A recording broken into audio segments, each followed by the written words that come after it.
Hi everybody, it's October.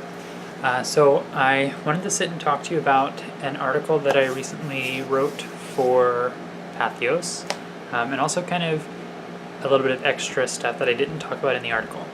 And that is transgender identities within traditional Wicca, which isn't something that's often talked about. And oftentimes a lot of trans individuals feel that traditional Wicca is not very accepting, which it can be sometimes, and I've definitely encountered some difficulties myself.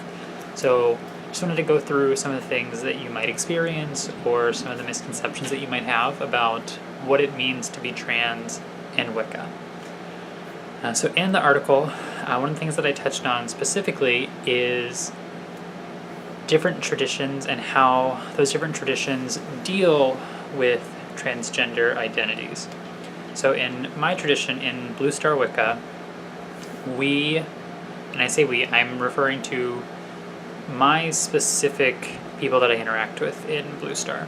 There are some outliers that may not feel the same way that all of us do, so I don't really want to talk too much into that, but people that I interact with on a daily basis in Bluestar are of the mindset that the roles that we have within ritual are jobs to be fulfilled, and that anyone can fulfill those roles. Anyone can stand in the position of the priestess or the priest or the handmaiden, whoever you need to be in the circle, anyone can stand in and do that job. Some people may be better suited for other jobs, and that's okay. Myself personally, I would rather be a priestess or a summoner, though I can do the other roles that we have. Now, Bluestar is unique in that part of our training, a lot of the stuff that we go through, one of those classes is a discussion on being able to see the god and goddess in everyone.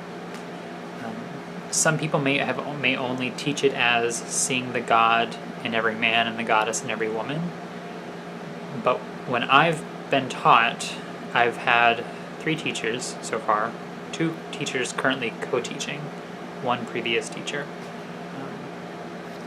The way that all 3 of them have taught that class is that you learn about seeing the god in every man and the goddess in every woman, but then they expand upon it and you learn to see the god in every woman and the goddess in every man.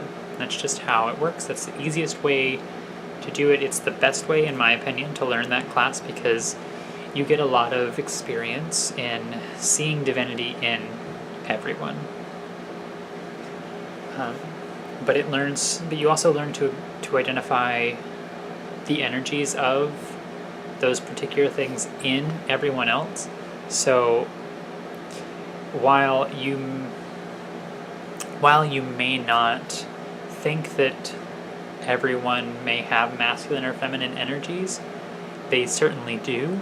I have seen people who are like super macho, super masculine, are able to fulfill those feminine roles a lot better than some of the women that I know. And that's not a bad thing. In fact, it's a great thing, in my opinion. I feel like if you're suited for a role, you shouldn't not be able to do that role just because you don't have the right genitalia. That just is silly to me. So I kind of talked about different traditions and how they relate to that. When Wicca was very first founded by Gardner back in like the 40s and 50s, it wasn't a very accepting religion. And today we think of it as like a religion for the like outliers, the people who are weird and unusual. But back then, people were weird and unusual because Gardner was weird and unusual. But gay people in Wicca wasn't a thing. Trans people for sure wasn't a thing in Wicca. Gardner was a very well-known homophobe. So it wasn't a thing that really was done in Wicca back then. And even now, there are some groups that don't really like to let in gay individuals. It's very rare. You still will encounter it occasionally, because some people are jerks, but it's not something that you see often anymore.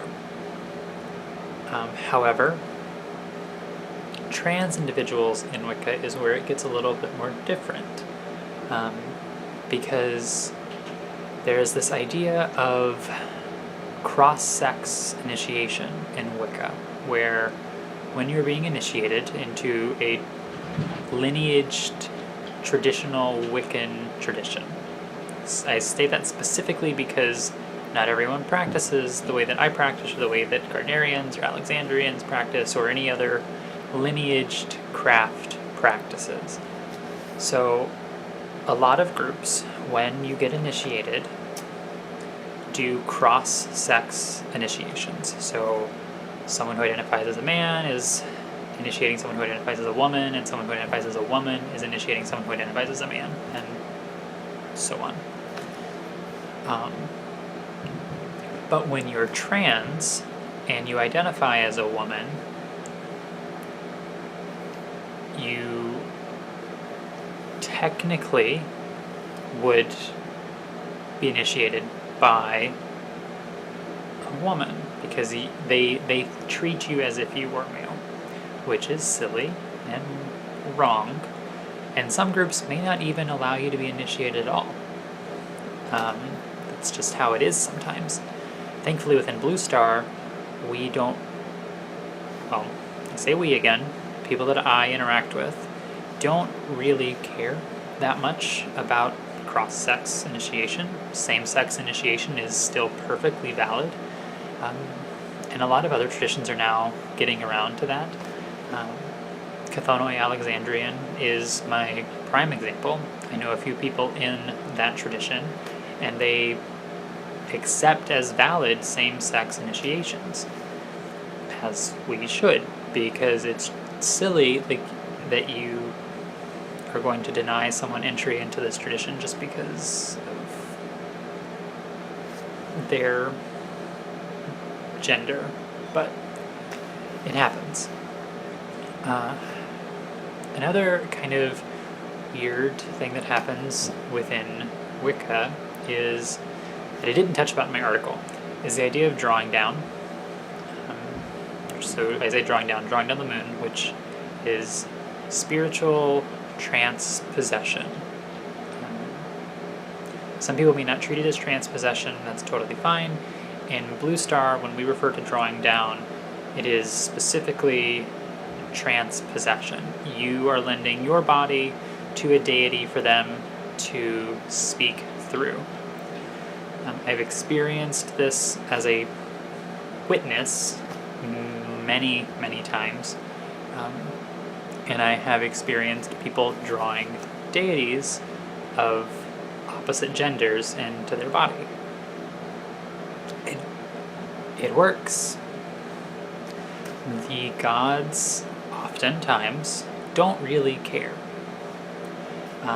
Occasionally you'll encounter some who are a little confused by the fact that they now have boobs or whatever, but for the most part they don't care, because you are here offering them a way to speak to people who are there to worship them. A lot of them don't care. They really don't. And if our gods don't seem to care that much, why do we? The only people that I can think of that really care when it comes to trans people being involved in a religion are the people themselves. It's never anything to do with the deities or spirits that you're working with. It always is the people practicing and their bigotry that is trying to keep people from this religion.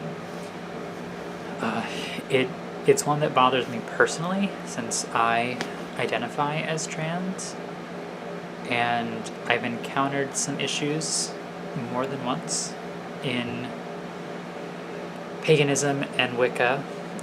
In Bluestar, not as much, but there are a few times where I've certainly encountered pushback from some people, and it happens, and there's not really any way to avoid it except to ignore those people and avoid those people.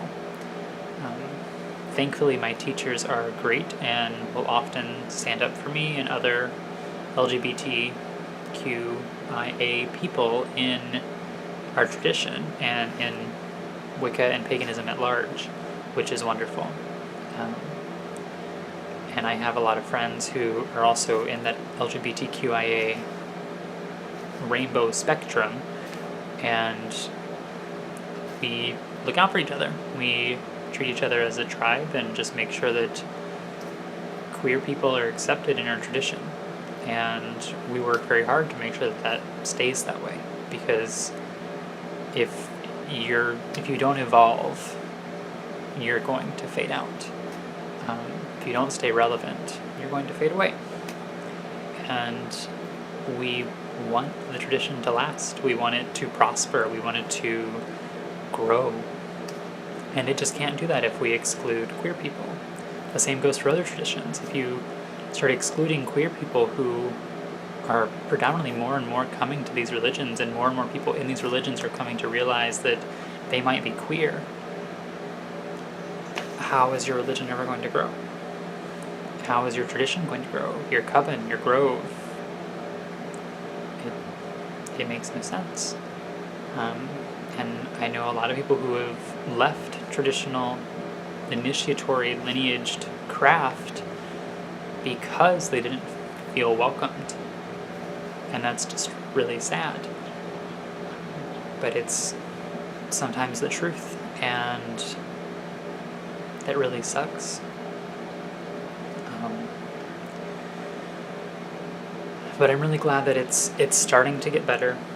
For anyone who is wondering about practicing Wicca, I can say that there are definitely groups that are welcoming to queer individuals and to trans individuals. They're out there. You may have to search for them, and you may have to do a little bit of digging, but you can certainly find them. If you ever have any questions about resources, you can always reach out to me. I am still using Witchvox, which, if you don't know Witchvox, I highly recommend checking it out. It is a great place to go to try to find groups. It's not used as much anymore. I've noticed it's slowly starting to fade, but there are still groups that have active accounts with Witchvox, and I still have my active account through Witchvox. I also have a blog that I run called Queering the Grove, which is specifically about queer identities in traditional Wicca, and posting just general queer articles on craft and all of that. And then I occasionally write for Pathos as well. I will link my Pathos post down below, along with the blog that I write on the side. All of those will link down below, so if you want to see those. I'm also on YouTube, as you already know. I'm going to try to post a bit more videos specifically on queer identities in the craft, because I find that topic very, very interesting. I also plan to do a bunch of other stuff on just my general craft, and on Bluestar potentially in the future, and herbs and all of that. I would do like a witchy room tour kind of thing, except I live in Minnesota, and the snow is now melting, which means everything is now flooding. And so my house is a bit of a mess because it flooded.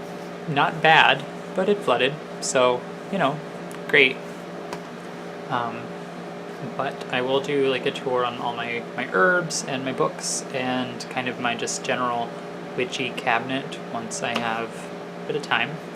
If anyone knows the witchy cabinet section of Silver Ravenwolf's book, it's hilariously my favorite chapter, specifically because of how out of nowhere it is in the book.